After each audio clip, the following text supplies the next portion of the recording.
नमस्कार दोस्तों, स्वागत है आपका एक बार फिर से हमारे चैनल पर। आज हम 21 जनवरी के टॉप 5 करंट अफेयर्स को क्विज़ के माध्यम से सॉल्व करेंगे और उसको एक्सप्लेन भी करेंगे। यह पूरा सेशन इंटरैक्टिव वे में होने वाला है। आप इस वीडियो को अंत तक ज़रूर देखिएगा। हमारा पहला करंट अफेयर है, AH-64E अपाचे के संबंध में कौन से कथन सत्य हैं। हमारा पहला कथन है, यह यूएसए की कंपनी बोइंग द्वारा बनाया गया है। दूसरा कथन है, यह विश्व का सर्वाधिक advanced multi role combat helicopter है। ऑप्शन हमारे हैं दोस्तों, ए केवल एक, बी केवल दो, सी दोनों, डी इनमें से कोई नहीं। आपने इस क्वेश्चन को पढ़ लिया होगा। इसका जो करेक्ट आंसर है वह है दोस्तों सी। दोनों कथन इसमें सही हैं दोस्तों। AH मतलब एडवांस्ड हेलीकॉप्टर, 64 मतलब इसका जो एक नेम दिए हैं, और ई इसका वर्जन शो करता है। जो अपाचे हेलीकॉप्टर्स हैं उनका वर्जन शो करता है। और यह दोस्तों बोइंग कंपनी है यूएसए की, वही इसको बनाई है। और इंडिया ने अभी इसको खरीदने के लिए एग्रीमेंट साइन किया है, जिसकी डिलीवरी कुछ ही महीनों में होने वाली है। और अगर हम इसकी कुछ विशेषताओं की बात करें तो यह हर मौसम में उड़ान भरने में सक्षम है और 1 मिनट में 128 टारगेट को ध्वस्त करने में भी सक्षम है। इसके और भी कुछ विशेषताएं हैं और यूएस मिलिट्री में इसका अच्छे से यूज़ होता है। तो इंडियन मिलिट्री अगर ये इंडिया में आ जाता है तो जो हमारी मिलिट्रीज़ हैं वो इसका एक तरीके से भरपूर उपयोग कर पाएंगी। हमारा अगला क्वेश्चन है दोस्तों, निम्न में से कौन सा स्थान international north south transport corridor पर नहीं स्थित है। हमारा ऑप्शन है, ए बंदर अब्बास, बी अस्त्रखान, सी सेंट पीटर्सबर्ग, डी तुतिकोरिन। आपने इस क्वेश्चन को पढ़ लिया होगा। इसका जो करेक्ट आंसर है वह है डी तुतिकोरिन। दोस्तों, international north south transport corridor यह एक मल्टी मॉडल ट्रांसपोर्ट कॉरिडोर है, जिसको 12 सितंबर 2000 में रूस, ईरान और भारत ने मिलकर इसको बनाने के लिए साइन किया था। और अभी तो इसमें 13 से ज़्यादा कंट्रीज़ ने मतलब कि साइन कर दिया है, साथ में मिलके बना रहे हैं। मल्टी मॉडल मतलब अगर हम बात करते हैं दोस्तों तो इसमें सड़क, रेल और जल मार्ग तीनों का उपयोग करके ये पूरा कॉरिडोर बनाया जा रहा है। और इसकी जो लेंथ है दोस्तों 7200 किलोमीटर है। आप इस स्क्रीन पर देखिए, 7200 किलोमीटर का पूरा ये मल्टी मॉडल नेटवर्क तैयार हो रहा है। और एक बार ये बन जाएगा दोस्तों तो ये 30% जो परिवहन लागत है, भारत और जो रूस अभी इस समय कोई भी चीज़ अगर जब उसको भेजना होता है भारत को रूस में, और रूस को भारत में, तो जो कॉस्ट लगता है उसका 30% जो है कम हो जाएगा। और जो ड्यूरेशन है वो भी जो है, जो 40 दिन लगता है उसका आधा जो है कम से कम हो जाएगा, अगर यह ट्रांसपोर्ट कॉरिडोर बन जाता है।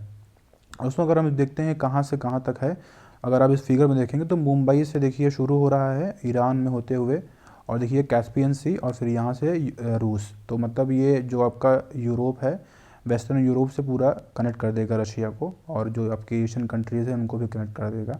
तो दोस्तों ये हुआ हमारा कुछ इंपॉर्टेंट फैक्ट इससे संबंध में। हमारा अगला क्वेश्चन है दोस्तों, केयन बेतवा लिंक परियोजना के संबंध में कौन से कथन सत्य हैं। या ऑप्शन हमारे दोस्तों हैं, पहला कथन जो है, यह बुंदेलखंड क्षेत्र में जल की कमी पूर्ति के उद्देश्य से बनाया जा रहा है। दूसरा कथन है, इसके अंतर्गत केन नदी का अतिरिक्त जल बेतवा नदी में स्थानांतरित किया जाएगा। ऑप्शन हमारे हैं दोस्तों, ए केवल एक, बी केवल दो, सी दोनों, डी इनमें से कोई नहीं। आपने इस क्वेश्चन को पढ़ लिया होगा। इसका जो करेक्ट आंसर है वह है दोस्तों सी।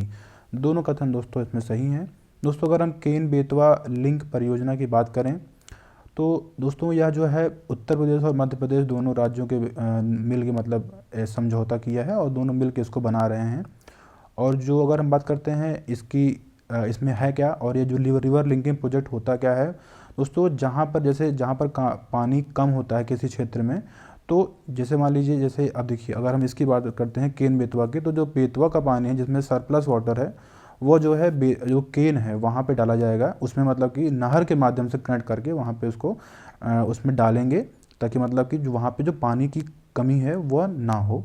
तो एक तरीके से जो वाटर इम्बैलेंस है उसको मेंटेन करने के लिए रिवर लिंकिंग प्रोजेक्ट जो है होता है। और भारत में कम से कम 30 ऐसे प्रोजेक्ट बनने हैं। यह पहला प्रोजेक्ट है जो बनना अभी बनने मतलब इस शुरुआत हो गई है। अभी 2022 में दोनों राज्यों ने इस पर समझौता किया है। सेंट्रल गवर्नमेंट ने इसमें जो है मध्यस्थता किया था। और दोस्तों अगर ये बन जाएगा तो जो बुंदेलखंड वाला एरिया है उत्तर प्रदेश का, वहाँ पर पानी की समस्या जैसे बनी रहती है वो जो है समाप्त हो जाएगी। लेकिन अगर हम इसके कुछ कुछ समस्या की बात करें तो जो पन्ना टाइगर रिजर्व है मध्य प्रदेश में, वहाँ पे काफ़ी मतलब पेड़ कटेंगे, और मतलब वो जो पानी वहाँ पे काफ़ी ज़्यादा हो जाएगा। तो उसके लिए भी मध्य प्रदेश सरकार एक कुछ ना कुछ मतलब वहाँ के जो टाइगर्स हैं उनको दूसरे एक डेडिकेटेड टाइगर रिजर्व बना रही है, उसमें उनको ट्रांसफ़र करेगी। लेकिन इसके जो दुष्परिणाम हैं वो अभी आगे देखने के लिए हो सकते हैं, भविष्य में से दिख सकते हैं। और दोस्तों इस पर एक धौधन डैम भी बन रहा है, ये भी आप जानते रहिए, ठीक है। हमारा अगला क्वेश्चन दोस्तों है, वर्ल्ड इकोनॉमिक फोरम का मुख्यालय कहाँ पर है? ऑप्शन हमारे हैं A France, B Switzerland, C New York, D Rome, ठीक है। आपने इस क्वेश्चन को पढ़ लिया होगा। इसका जो करेक्ट आंसर है वह है दोस्तों बी, स्विट्ज़रलैंड में एक सिटी है कोलोनी, वहीं पर इसका मुख्यालय है। दोस्तों ये WEF ने पहले भी डिस्कस किया था, ये गैर लाभकारी संस्था है, NGO है।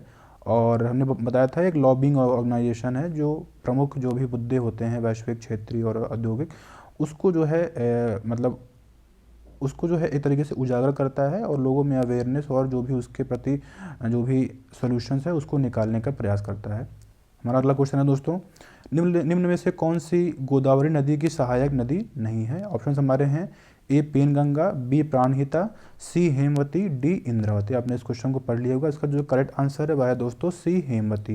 दोस्तों हेमवती कावेरी की सहायक नदी है, ना कि गोदावरी की। दोस्तों जो गोदावरी है या जो है दक्षिण की गंगा भी इसको कहते हैं, जो कि महाराष्ट्र में नासिक है, त्र्यंबक की पहाड़ी है, वहीं से निकलती है। जो पश्चिमी घाट में त्र्यंबक की पहाड़ी है वहीं से इसका वो निकलता है। और इसकी जो अगर लेंथ की बात करें दोस्तों 1465 किलोमीटर इसकी लेंथ है। और जो इसकी प्रमुख सहायक नदियां हैं वो हम देख लेते हैं, जैसे कि आपका पेनगंगा हो गया, वर्धा हो गया, प्रवरा, मंजरा हो गया, इंद्रावती, वेनगंगा, सबरी, और ये सब इसी कुछ इम्पॉर्टेंट सहायक नदियां हैं जिसको आपको जानने की ज़रूरत है। हमारा अगला क्वेश्चन हो गया दोस्तों हमारा तो दोस्तों आज के लिए इतना ही है। इस वीडियो को देखने के धन्यवाद। आपका दिन शुभ हो।